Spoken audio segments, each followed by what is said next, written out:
In my previous life, my younger sister was adopted by a wealthy family, while I was taken in by a janitor. The rich family was full of internal conflicts, cold parents, a bullying brother, and in the end, my sister left empty-handed. My own family, however, was harmonious. The wealthy young master even fell in love with me, the poor little white flower girl. Everything felt like a drama straight out of an Idol series. My sister, full of resentment, killed me, and we both went back to the day we were adopted. This time, she jumped into the janitor's arms first. Big sister, this time, the Idol drama heroine is me. But she didn't know, the reason someone becomes the heroine is never about their background. 01. My sister and I were reborn together on the day we were adopted from the orphanage. In the director's office stood two families. All three adults were dressed impeccably. The man wore a sharp suit, and the woman sparkled with jewelry. Their only son, Landon, wore a high school uniform but had on a pair of globally limited edition sneakers. This was the most prominent family in Jiang City. The father was a business tycoon, whose companies contributed the city's largest tax revenue, and the mother was a socialite, frequently appearing at jewelry auctions and charity galas, rubbing shoulders with famous celebrities. Their son Landon was known as the Prince of Jiang City. By contrast, the other family looked plain and worn out. The man and woman had marks of physical labor on their hands. Their clothes, although likely the best they could afford, were still stained with sweat that hadn't been fully washed out. According to the director, the husband worked as a janitor at Jiang City No. 1 high school, and the wife as a cleaner. In my previous life, my sister Violet had no hesitation, she chose them. But at this moment, she almost seemed afraid of missing out, leaping straight into the cleaner's arms. "Mom, take me with you. I want to be your daughter. From now on, call me Vivian." Amid her excitement, I approached them. The choices made, we were taken by our respective families. As we left the orphanage, I heard the director muttering to himself. Strange. Violet is usually so picky and competitive. Before, she would never even look at potential adopters who dressed plainly. And now, a real wealthy family comes along, and she doesn't choose them? The director didn't understand. I did.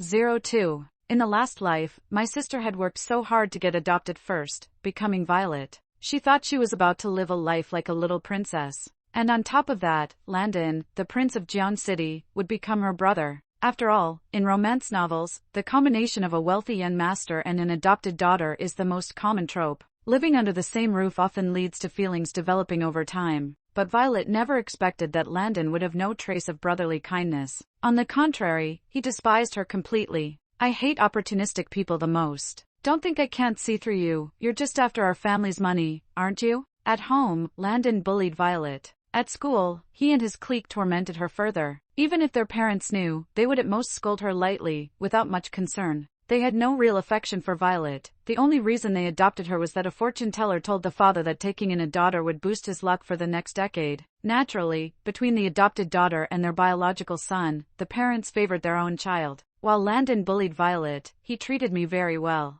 Seeing me rely on a scholarship, always top of the class, going to school during the day and helping my mom with cleaning at night, yet never complaining about my hard life, he said. Scarlett is quite an interesting girl. Just like in an Idol drama, the rebellious wealthy young master fell for the resilient, poor little white flower girl. Later, when the parents passed away and the inheritance was divided, Landon brought in a team of lawyers. Violet was left with nothing, utterly cheated out of every penny. A few months later, Landon married me. At the wedding, he even openly declared, "Scarlett, from now on, what's mine is yours." Unfortunately, I didn't get to enjoy Landon's wealth. A few days later, Violet, driven to despair, ran me over with a car. Reborn into this life, my sister chose them without hesitation. Although the family wasn't fabulously wealthy, there were no intrigues, just parents who could give full love and a happy home. I would also gain the care and protection of the wealthy young master because of my background, eventually leading to a fairy tale wedding. She smiled at me. Big sister, this time, the Idol drama heroine is me. It's time for you to taste everything I went through. 03. Violet's prediction wasn't wrong. In fact, Landon started bullying even earlier than in our previous life. At school, my head was pressed into a sink, surrounded by a group of boys mocking laughter. Just as I was about to suffocate, someone lifted me by the back of my neck. Landon was smiling down at me. "So, you want our family's money, huh? Drink all the water from the toilet. Take a sip, and I'll give you 100,000. How about that?" His followers cheered with excitement. I looked at Landon. The same person who had once gently said he loved me was now releasing cruelty on me without restraint. But Landon wasn't even looking at me. His gaze passed me and landed on someone behind me. I knew it. Vivian was bent over, mopping the floor. Isn't that Vivian? One of the followers asked. Why is she still cleaning? Someone explained to Landon, Vivian's mom is the school cleaner. She goes to school during the day and helps her mom at night. Shock flickered in Landon's eyes, quickly followed by concern. He called out loudly to Vivian, hey, it's freezing outside. Stop cleaning, no one's checking anyway. Vivian straightened up, her black hair falling over her shoulders, her delicate face showing stubborn determination.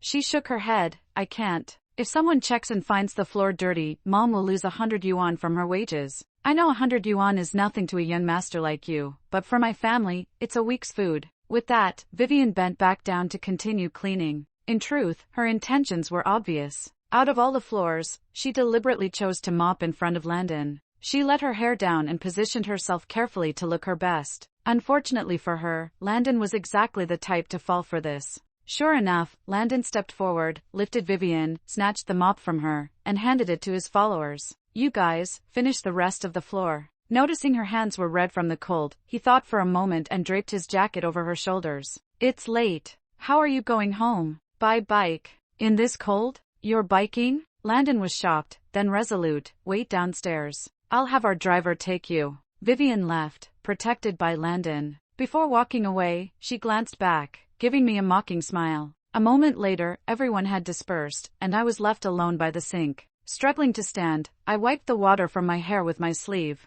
Use this. A cool voice spoke from behind. I turned to see our class monitor, Alice. She was quiet, studious, and always wore long sleeves, no matter the season. In the previous life, she had helped Vivian when she was bullied. She offered Vivian a towel and tried to convince her to report Landon's bullying. Vivian had slapped her hand away. You don't understand. That's my brother. At that time, Vivian still dreamed of winning Landon's favor. After that, Alice left her alone and continued her quiet, solitary life. Later, just before graduation, Alice committed suicide. We then learned how extremely poor her family was, her grandmother bedridden for years, her father a gambler who abused her and even tried to sell her to pay off debts. Now, she stood beside me, holding a clean towel. I was stunned for a moment before taking it. She didn't speak further and walked away, probably thinking a rich girl like me wasn't worth talking to. As her figure was about to disappear, I suddenly called out, Monitor? She stopped in her tracks. I scratched my head. I'm new here and still finding my way around. Could you show me where the cafeteria is? 04. The cafeteria table had 4 dishes and a soup. Braised spare ribs, steamed meat with egg, cola chicken wings, stir-fried greens, and clam winter melon soup. No wonder it was the best high school in Jiang City. Students were always proud of the food. I scratched my head again. Oops, I might have ordered too much. Waste is shameful. You probably didn't eat dinner either, right? Want to share? Alice hesitated for a moment, then picked up her chopsticks and started eating slowly. I noticed her wrist peeking out from her school uniform sleeve, slender and delicate. Girls like her were the ones who really needed help. They weren't pretty and didn't complain, so they often ended up like weeds in the background of youth, never even qualifying to be the heroine in an idol drama. This time, I wasn't just going to save myself, I was going to save her too. Deciding, I spoke up. Ugh, conic sections are impossible. I don't understand a thing. You're so good at studying, Monitor. Can you tutor me? Alice looked shocked, chewing on braised ribs as if to say, do we even know each other? I didn't give her a chance to refuse. I wrapped my arm around her shoulder and said happily, done. I'll pay you for tutoring. 05. I gave part of my living expenses to Alice, calling it advance tutoring payment. She stared at the 100 yuan bills in the envelope, completely speechless. Even in my previous life, we never neglected basic living expenses for our adopted daughter. But for Landon, giving this little money to Alice was enough for her to buy medicine for her grandmother and pay hospital fees. She could even rent a small place off campus to escape her abusive father. After arranging the tutoring schedule with Alice, I returned home. The luxurious villa was empty. Father was out on business, and mother at the beauty salon. Landon was probably having dinner. In the previous life, when Landon's driver brought me home, my foster parents saw him and warmly invited him to eat. Just like a standard idol drama scene, that one dinner made the young master, raised in cold luxury, feel the warmth of a poor family. Parents' simple smiles, the cramped but lively home, it made him yearn for this lifestyle and like the resilient little white flower girl even more. At this moment, though he and Vivian were eating plain meals, they were probably happy inside. I slowly changed into an Hermes robe, washed my face with Chanel cleanser, and ate a bowl of bird's nest with rock sugar, a small smile curling at my lips. No one knew the couple was poor, but not genuinely kind. They favored sons and had intended to adopt a boy. When no non-disabled boys were available, they settled for a beautiful girl, planning to attract a wealthy son-in-law in the future. Seeing Landon bringing the girl home, their blood boiled. They immediately took her in as a potential son-in-law match, treating her well. Their so-called affection and warmth was just a performance. After all, to impress a young master from a wealthy family, that was all they had. In the previous life, when I told them I didn't want to marry Landon, my foster mother locked me in my room, and my foster father beat me nearly to death with a table leg and belt. Violet thought this life would be paradise. She didn't know that true paradise never exists. Whether one can crawl out of hell alive depends entirely on their own strength. 06. In the days that followed, Landon's cruelty escalated even more. The lunch the maid prepared for me would be sabotaged. When I opened the box, it was filled with thumbtacks. My face wash and toothpaste would have dead spiders squeezed inside. The dresses in my closet were burned with cigarette holes. And every time I jumped in fright and looked up, I would meet Landon's malicious grin. He would silently form the words with his lips, "Claire, you deserve this." Landon expected me to cry, but I calmly dumped out the thumbtacks, threw the spiders in the trash, and neatly folded the damaged dresses. Landon's smile disappeared. He glared at me, teeth gritted, and said, "I want to see how long you can keep up this act." Fortunately, this time, even though I had to endure Landon's cruelty, all the family's resources fell to me. I no longer had to go to school by day and help my foster mother with chores by night. Instead, a maid took care of me, a driver drove me wherever I needed to go, and I could focus solely on my studies. In the previous life, buying extra study materials meant saving for months and worrying that my foster father might take my money to buy alcohol or gamble. Now, my wardrobe was full of designer dresses, and my jewelry box had Van Cleef & Arpels and Cartier gifts from my mother that cost me nothing. Every month, I received 50,000 yuan in cash allowance and a credit card with a limit of 100,000 yuan. If I spent it all, I just had to tell the housekeeper, and new funds would be in my account within half an hour. Meanwhile, all the hardships of my previous life were now on Vivian. I saw her sleeping through classes because she had to work for her foster mother at night. Gradually, she stopped doing homework and started submitting blank exams. In my past life, I survived on black coffee and, when utterly exhausted, would prick myself with a compass just to stay awake, doing everything I could to study. But Vivian had grown up pampered, never developed that determination, and didn't care about academics. In her eyes, being the fiancée of the prince was far more valuable than getting into top universities. So, Vivian devoted all her energy to making Landon like her more. She ignored math class and secretly wrote a diary for Landon. She skipped dance rehearsals to go for rides and stargazing trips with him outside of school. Then, the day before the dance performance, she sat outside the rehearsal room, crying. I guess she had studied idol dramas to perfect the heroine's cry, tilting her head 45 degrees, tears brimming but stubbornly refusing to fall. And sure enough, Landon happened to walk by. The moment he asked her what was wrong, her long-suppressed tears finally fell. She threw herself into his arms, sobbing uncontrollably. Landon, I can't perform on stage. All the girls in class are performing, but Claire won't let me. Landon, who already despised me to the extreme, immediately flared up.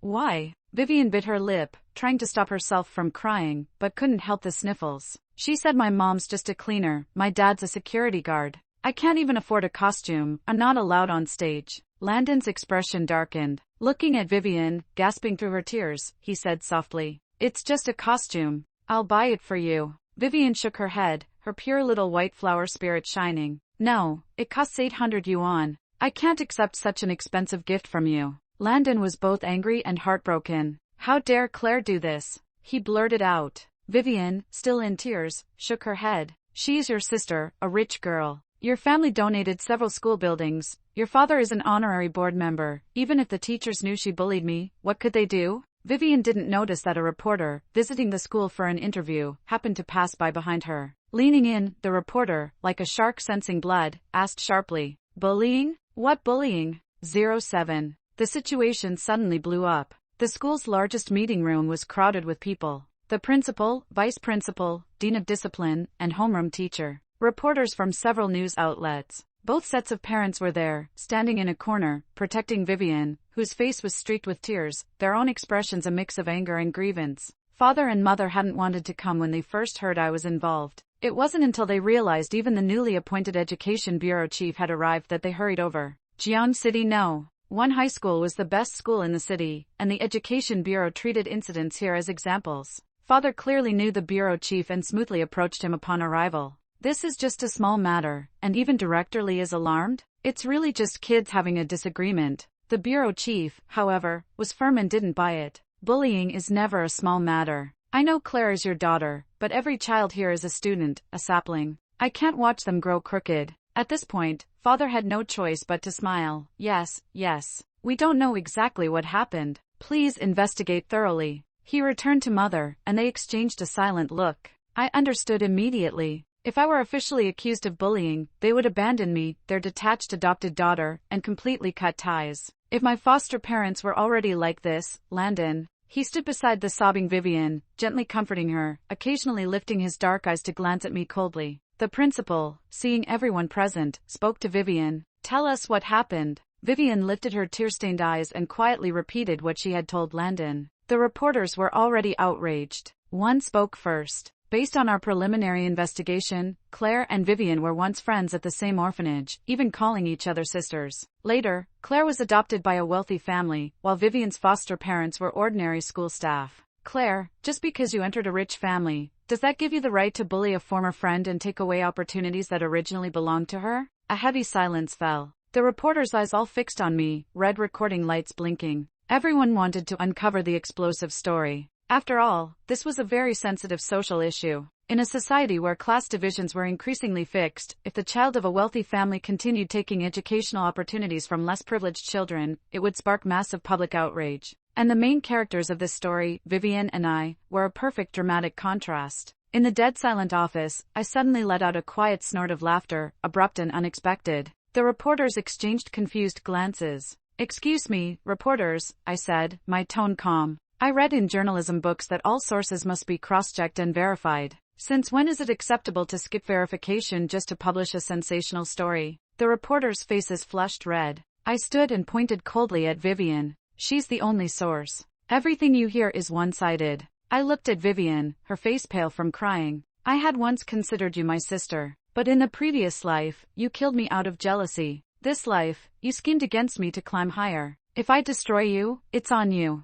Since you asked, I'll tell the truth. Vivian was jealous of me. She thought that at first, we were the same. She even believed she was prettier and smarter than me, so why was I living a better life than her now? Jealousy turned to hatred. That's why she made up this story to frame me. The moment I spoke, Landon immediately tried to argue. That's not true. He wanted to say that Vivian had willingly chosen the poor family, so she wasn't materialistic. My explanation was completely backwards. But before he could finish, the principal's office door suddenly burst open. A thin figure stood in the doorway, short hair, silent, like an unnoticed weed. Our homeroom teacher recognized her. Alice? What are you doing here? In the previous life, at this exact moment, Alice had already died by suicide. This time, she had survived. Step by step, she walked in and stood beside me. She whispered, I'm here to testify. 08. Alice's entrance was so sudden that the reporters were momentarily caught off guard. One of them asked, classmate, are you here to testify that Claire bullied Vivian? From her appearance, Alice clearly wasn't from a wealthy family. At a glance, she looked more like Vivian. Alice glanced at the person who asked and shook her head.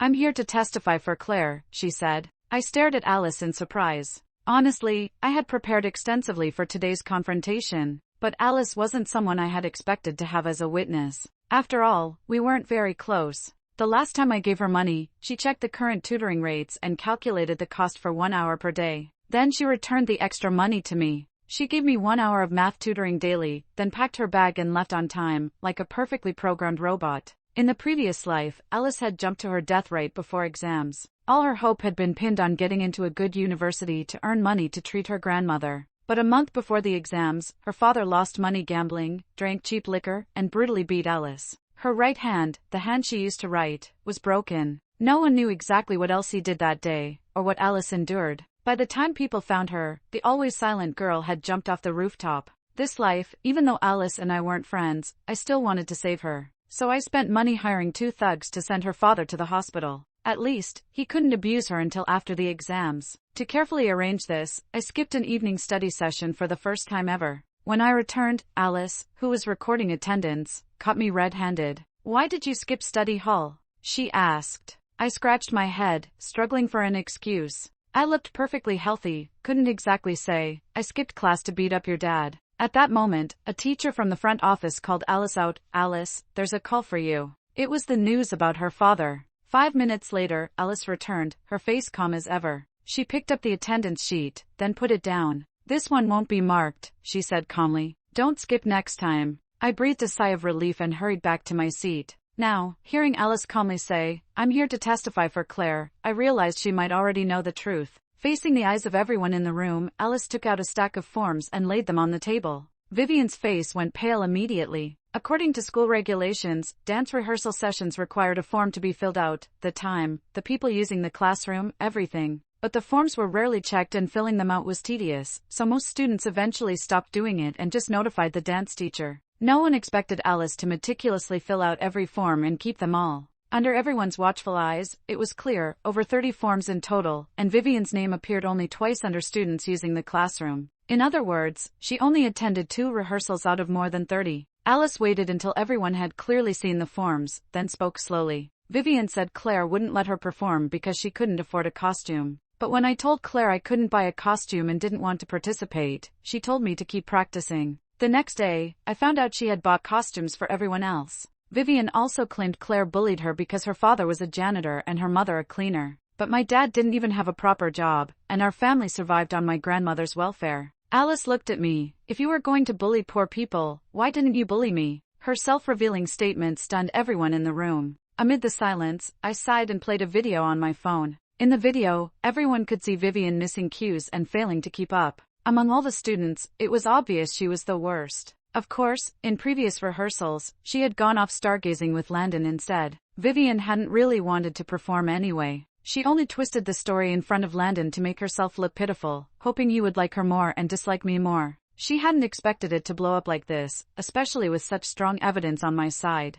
I probably shouldn't have taken it upon myself to cut Vivian from the performance, I admitted. But this dance showcase offered special bonus points for a few students with talents. 2 girls in our group relied on these points for their future applications. If I let Vivian participate, it would have delayed their progress. So I had no choice but to make this decision. 09. After the interview, the public opinion about Vivian and me reversed instantly. Classmates started avoiding her. "Don't get too close to Vivian, or if there's any conflict, she'll say you bullied her because she's poor." Honestly, her family isn't that poor. Her parents have proper jobs, and there are other students on financial aid who don't complain about being bullied. Some people just don't work hard and blame their luck. Surprisingly, Vivian remained quiet. She spent the final self-study period in silence and caused no trouble until the exams ended. Alice reminded me, "Be careful. She's probably planning a counterattack." I smiled. "It's fine. She can stay calm, so can I." I could feel Vivian plotting something at home, because Landon's attitude toward me was visibly worsening.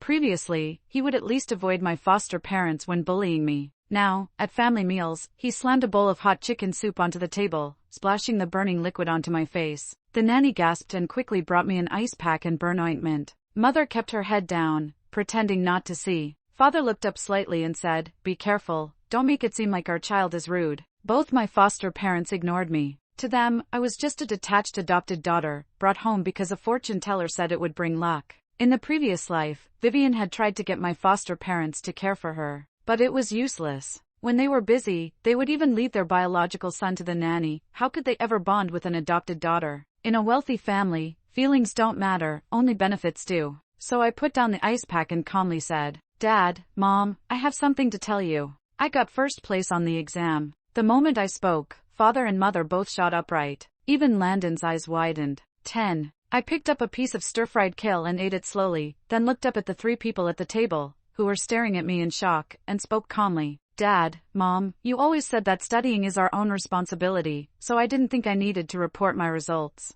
But the teacher just called and said reporters want to interview you about your parenting. So I wanted to ask if you're free." In my previous life, even while juggling part-time work and school, my grades were excellent. This life, having learned the same knowledge again without any obstacles, my scores shot through the roof. Father and Mother looked at each other. Before this, they had never cared about exams. Landon had already applied to schools in Australia and would go abroad for high school, skipping all tests. As for me, the adopted daughter, they left it to fate and didn't bother. No one expected me to score this well. "I want to apply to Guanghua School of Management at Peking University," I said to Father. "I'll intern in your investment department during my first year." Father paused for 2 seconds, then smiled. "It's good that you have this ambition. Claire, congratulations. Lisa, bring the wine from the trunk. Claire must be 18 by now, right? Let's celebrate properly today. I ignored Landon's dark glare and clinked my glass with father and mother, quietly thanking them for their support. I had guessed right. They didn't care about an ordinary adopted daughter. But if the adopted daughter is the top student, then she becomes the family's pride, proof of their successful parenting, and a symbol of future hope. Father and mother were overjoyed, opened several bottles of vintage wine, scheduled the interview with reporters, and then went back to rest, slightly tipsy. At the table, only Landon and I remained. The chandelier's light fell across his face, casting shadows. He inherited his mother's sharp features, a strong nose, deep brows, a strikingly handsome face typical of a wealthy heir. Yet now, he looked at me with those beautiful eyes, dark and cold. Claire, don't think that this alone makes you part of my family. I stood up, placed my chair neatly, and leaned close to his ear, speaking softly. Master, you should understand the situation clearly. It's your parents who chose to become one family with me. 11. The day I went back to school to get my transcript, I saw Vivian. She stood in the shadows, looking at me with a mix of jealousy, confusion, and anger. I knew she had seen the video of my parents and me during the interview. In the video, mother held my shoulder, father spoke confidently to the host, who complimented him as both a successful entrepreneur and a great educator. At the end, we posed for a family photo, looking like the perfect family in an advertisement. Something Vivian had never had in her previous life. She looked at me and whispered angrily, "What did you do?" I shrugged. "Study hard and improve every day. Believe it or not." Then I turned and left. Vivian probably didn't believe me. But this was the only solution. I heard her whisper behind me. "Even if you gain your parents' love, it's useless. Landon loves me. Very well." The classic idol drama heroine plot, love the male lead, and stay together no matter what, parents, world, or enemies. I wished her luck. 10 minutes later, I came face to face with the male lead himself. Landon appeared, followed by a group of his followers, blocking me in the corridor. 12. By now, all the teachers and students had left. The building was empty. Even if I screamed, no one would hear me. Looking up at the ceiling, a chill ran down my spine. Even the cameras had been disabled in advance. They came prepared. Landon stood in front of me. He spoke quietly. "Claire, it's time to wake up from your dream of jumping the Dragon Gate. Today, I'll show you what happens to hypocrites." Before he finished speaking, his followers rushed forward, grabbing my hair and slamming me against the wall. The wall cracked with a loud bang. Pain shot through me, and I saw stars, but somehow, I found the strength to kick one of them hard in the groin. A scream rang out as the boy collapsed, his face twisted in pain. Landon's expression changed. He was about to signal the others to attack when I suddenly pulled a wine bottle from my backpack. It was a bottle father had given me during a dinner earlier, meant for sharing with classmates. I smashed it against the wall, red wine and glass shards flew everywhere. Holding the jagged bottle, I pointed it at the dozen boys around me. "Come on!" I shouted. My hair was a mess, dust and dirt clinging to it. Warm liquid ran from my nose down to my chin, probably blood. I didn't know how crazy I looked, but clearly, the boys were terrified. No one stepped forward. Wiping my nose, I smiled. "Hypocrite? Landon, you really know how to talk." "Fine, I'm a hypocrite, you're righteous. At least my hypocrisy saved lives and donated money. What about your so-called righteousness? Who has it helped?" "Ah, just your precious little white flower?" In the distance, Vivian bit her lip, moving aside. She didn't really need to hide. I had seen her all along. If Landon wanted to defend her and punish me, she wouldn't miss the show. Blood kept dripping from my nose, and I didn't bother wiping it. I looked at Landon and then at the dozen guys behind him, smiling calmly. "Landon, you brought all these people to make a scene. You'd better make sure I don't leave alive today. Otherwise," my smile vanished. "If I survive, I'll drag you down to hell with me." Landon paled. As Vivian had said, his father was the honorary school board member, their family powerful. At school, Landon bullying classmates would usually go unchecked, as long as nothing serious happened. But killing someone at school? Landon didn't have that courage. He stared at me, then whispered after a long pause. "You, scheming girl, death would be too kind for you." I laughed. "Scheming? Want to see what real scheming looks like?" A shiver of pleasure ran through me. Finally, I could tell him. I spoke slowly, clearly. I was the one who hired the reporters to investigate the bullying. Instantly, Landon and Vivian's eyes widened. "You think it was just a coincidence? That someone mentioned bullying, and the reporters suddenly showed up?" I pointed to myself, smiling. "No. I hired them. I sent anonymous letters to several news outlets, reporting serious bullying at Jiangqing High. If true, it would hit the headlines, so they sent reporters to investigate. I knew Vivian, with her tiny brain, would accuse me if I removed her from the dance show. Perfect timing, she came crying to you, and the reporters were secretly investigating. They'd definitely look into me. Of course, I prepared all the evidence. I could clear my name in the end. But Landon, think about it. If the reporters discover it's a misunderstanding and that I didn't bully anyone, will they stop, or keep digging? Landon's face went completely pale. I smiled. See? I planned this entire event. Even if only 2 of the 7 or 8 reporters continued investigating, that would be enough to destroy you.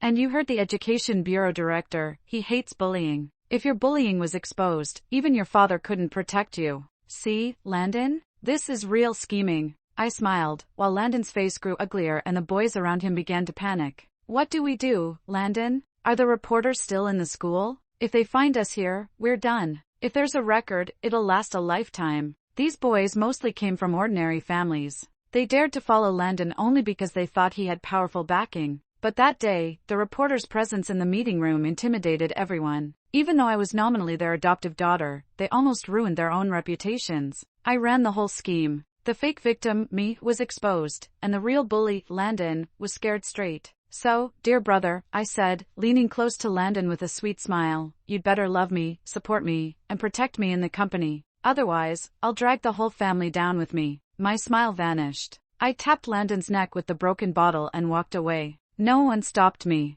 Only Vivian's crying voice called out from behind. Landon, how can you just let her go? Landon's cold, angry reply cut her off. Shut up. 13. Landon seemed to have suddenly changed. In the past, he never let me attend any family banquets. This time, someone invited him to a dinner, and he told Mother, I'll take my sister with me. Mom, help her pick a dress. On the phone, I heard Vivian complain, if you're taking a date, why not me? Landon sounded annoyed. I'm already paying for you to study in Australia. What more do you want? Vivian had poor grades. In her last life, she focused all her energy on pleasing him instead of studying. This life, with even tougher circumstances, her grades were even worse. Her only hope was to cling to Landon and be with him. But I could see Landon was getting tired of her. At first, Vivian had attracted him with her stubborn independence, the little poor girl who wouldn't bend for wealth or power. But that wasn't really her nature. People can fake something for a while, but not forever. Landon liked a girl who was poor but refused expensive gifts, not one who cried and begged him to take her to Australia. But there was no choice. If Landon abandoned her, she would be trapped in that suffocating family. After summer vacation, Vivian went to Australia with Landon. Actually, Landon never officially called Vivian his girlfriend. But the parents couldn't wait. They hired paparazzi to follow Landon and Vivian, taking pictures and posting them online. Heir of the group seen dining intimately with girlfriend, the two were childhood friends. Father saw the report and threw his phone in anger. Pathetic. Not even in college and already trying to sneak someone into our family? When Landon returned home, father scolded him. If you want to marry, wait for me and mom to arrange it. Dating a few people casually is fine, but don't bring someone completely unfit for our family. Landon stayed silent, quietly watching me from the corner. I felt his gaze but kept my head down, reviewing financial reports. Parents had always been like this. Even when Landon showed me some favor, they practically wanted to seduce me into their plans. Father scolded Landon again, forbidding him from seeing Vivian during the break. Landon didn't resist.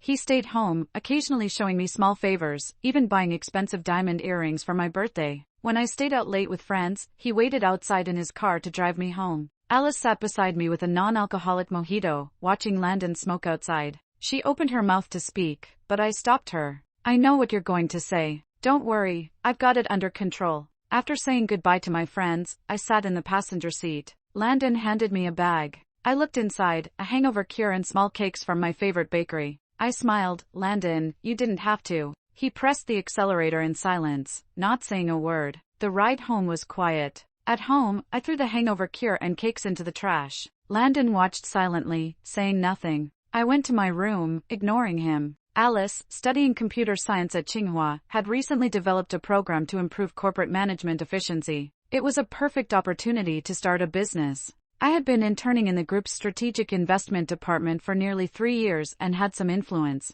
I decided to invest $2 million to co-found a company with Alice. She handled technology, I handled business. Landon was irrelevant compared to this. I didn't expect Vivian to see me being driven home by Landon. She had gone too long without seeing him and waited at the villa gate, hoping to meet him. She ended up seeing me step out of his car. I could imagine the fear in her heart. She probably remembered last life, when Landon coldly forced her out, but gently put a wedding dress on me. That had been her worst nightmare. On Monday morning, after meeting a potential client, I left the building with documents in hand. At the stairwell, I saw a familiar figure. 14. Vivian had lost weight. Her cheeks were slightly hollow, eyes bloodshot. Yet she was still beautiful, tiny face, Barbie-like eyes, like a magazine star. Back in the orphanage, Vivian had been the prettiest child. Almost every adoptive family would notice her first if not for her pride. Step by step, she approached me, stopping in front. She wore high heels, making her slightly taller than me in flats. Vivian said, "I'm pregnant." "It's Landon's." I replied, "Really? Then maybe don't wear such high heels." She stared at my face, searching for any sign of emotion. Finding none, she broke first. "Claire, what other tricks do you have? How did you take Landon from me? This life, he should like me. You should be the one he hates. He shouldn't even leave a cent for you." "Why? I studied everything that worked in the last life to win his favor. I did it all, and he's even colder to me. What secret are you hiding?" I looked at the sobbing Vivian, sighed, and said, "Excuse me, I have another client to meet." Vivian looked up. "You won't tell me?" "It's fine." At that moment, I realized something, but it was already too late. Vivian stepped forward, hugged me tightly, and we both fell backward. We tumbled down the stairs together. With a loud crash, we hit the bottom. My head probably hit the railing, everything went black. Pain shot through my knees, I couldn't tell which leg could move. In the darkness, I heard Vivian crying, "Landon." I lifted my head with effort and saw him, Landon, standing in front of us. 15. Blood spread across Vivian's dress. She cried, "Landon, our baby, it's gone. Your sister pushed me. She said if your child survived, it would take her share of the inheritance." Landon's face turned ashen. After a long pause, he bent down and picked me up. Vivian's eyes widened in shock. She stared at Landon in disbelief, calling out, "Landon." Landon said coldly, "Vivian, you disgust me." Vivian trembled all over. This was her nightmare. In the last life, Landon often said the same to her. "Violet, you disgust me." This life, the choices were different, the process was different. But why did it end the same way? Vivian seemed to go mad, screaming, "Why? I thought I chose right. Why does it always end like this no matter what I do?" I didn't hear the rest of her words. Dizziness from the back of my head grew stronger. The world slowly faded to black. 16. The hospital room smelled faintly of disinfectant. I opened my eyes. Landon sat at the bedside. He spoke softly. "Vivian called me here. She probably planned to frame you. But I got here early and heard everything. Claire, rest and don't worry about anything else. Also, that child of Vivian's, she drugged the juice she gave me." My leg still hurt, my head still throbbed, but I rudely interrupted him. "Excuse me, are you explaining this to me?" Landon was momentarily stunned. I tugged the blanket higher. "If Mom and Dad ask you, you explain it to them. But as far as I know, I have nothing to do with this, right?" Landon paused, then said quietly, "I want to break up with her." An awkward silence filled the room. I smiled. "That seems even less related to me." Landon anxiously looked at me. "Claire, you really don't understand what I mean?" I looked at his eyes calmly. His gaze grew more hopeful. When his hope reached its peak, I smiled. "Of course I understand. Landon, you're the most shameless master in the world." 17. In an instant, Landon's eyes dimmed. He was silent for a long time, then said softly, I know I've done many wrong things, but I'm willing to spend the rest of my life trying to earn your forgiveness. When you first came to my house, I really disliked you. But somehow, I couldn't help caring about you more and more. When you threatened me in the school hallway, saying you'd drag my whole family to hell, I didn't get angry. Instead, I realized you were completely different from what I imagined, strong, brave, full of life. That's the side of you I like." After his soft confession, Landon lowered his head and murmured, "Lately, I dream of marrying you. In my dream, I hold your hand and say, 'What's mine is yours.' Claire, we could be so happy." I smiled. "Yes, Landon, we could be very happy. How about this, go drink the water in the toilet first, and then I'll think about it, okay?" 18. Landon left. He said he knew I couldn't forgive him immediately, but he was willing to wait. After he left the hospital room, Alice, who had been waiting outside, came over. I glanced at her. "You heard everything?" "Yes. So what do you want to say now?" "I want to ask about that client this morning. Was their interest really over 50%?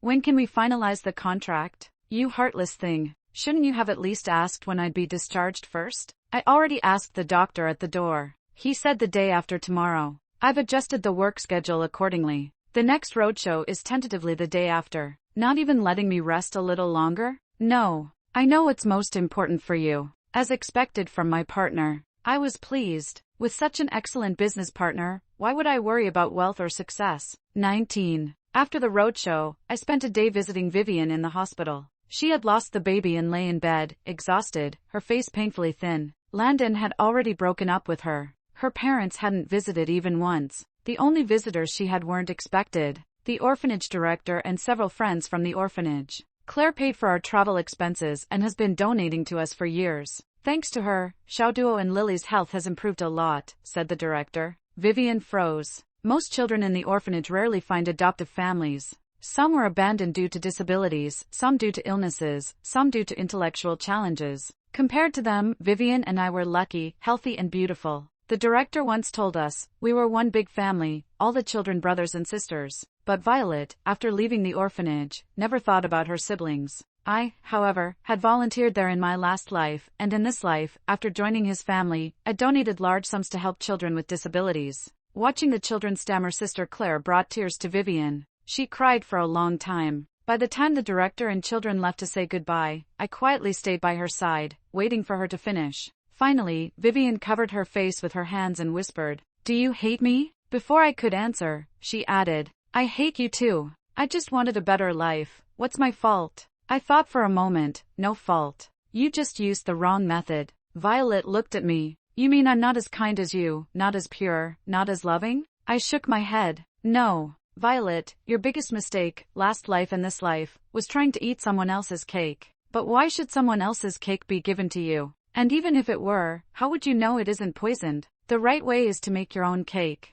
Vivian cried out. Who are you to say that? Don't you want a share of their inheritance too? I shook my head. I don't. The $2 million I took from the group was already returned with profit after our company with Alice succeeded. As for the clothes and jewelry mother gave me, the valuable ones are sealed in the safe with a list. I want to cut ties with them completely in the future. Simple reason. The group made its fortune from real estate. In nearly 30 years of land and building deals, there were accidents, deaths, and countless hidden dealings. Father can suppress them for now, but not forever. Holding this tainted money will eventually cause trouble. Anyone related to the group could end up in jail. Vivian couldn't understand. She just stared at me. After a long moment, she whispered, 2 lives. I lost to you both times. I gently shook my head and leaned closer. This was my purpose. I had something to tell her. Violet, both lives, you chased and bit me as if I were your greatest enemy. But tell me, in these 2 lives, was I really the one who ruined you? It was like a lightning strike hit her. She trembled violently, crying uncontrollably. I turned and walked away, never looking back. 20.